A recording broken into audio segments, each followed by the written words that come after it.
জলের বুকে কচুরিপানাকে বেগুনি হাসি কিন্তু বলাই যায়। আর আমাদের গ্রামীণ জীবনের এক পরিচিত দৃশ্য হচ্ছে কচুরিপানা। বহু সময় আমরা তাকে তুচ্ছ চোখে দেখি, জল আটকে দেয়, চাষের ক্ষতি করে, নদীর স্রোত রোধ করে, কিন্তু সেই অবাঞ্ছিত গাছের বুকেই কিন্তু এরকম সুন্দর ফুল ফোটে। বেগুনি নীল আভায় ভরা সেই ফুল যেন প্রকৃতির হাতে আঁকা এক অনবদ্য সৃষ্টি। ফুলের সৌন্দর্য রাজসিক নয়, তাতে গোলাপের গন্ধ কিংবা শাপলার জৌলুস কিন্তু নেই। এই কচুরিপানার কিন্তু রয়েছে নানা রকম উপকারিতা। প্রথমত, কচুরিপানা জৈব সার তৈরিতে একটা চমৎকার উপাদান।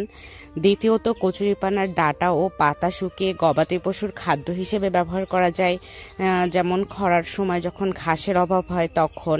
তৃতীয়ত, কচুরিপানার শিকড় কিন্তু পানির ক্ষতিকর ধাতু যেমন আর্সেনিক ও সিসা শোষণ করে নেয়। এটা কিন্তু প্রাকৃতিকভাবে পানিকে বিশুদ্ধ করতে সাহায্য করে। এরপর এর শুকনো ডাঁটা দিয়ে বিভিন্ন ধরনের হস্তশিল্প কাজে ব্যবহার করা যায়।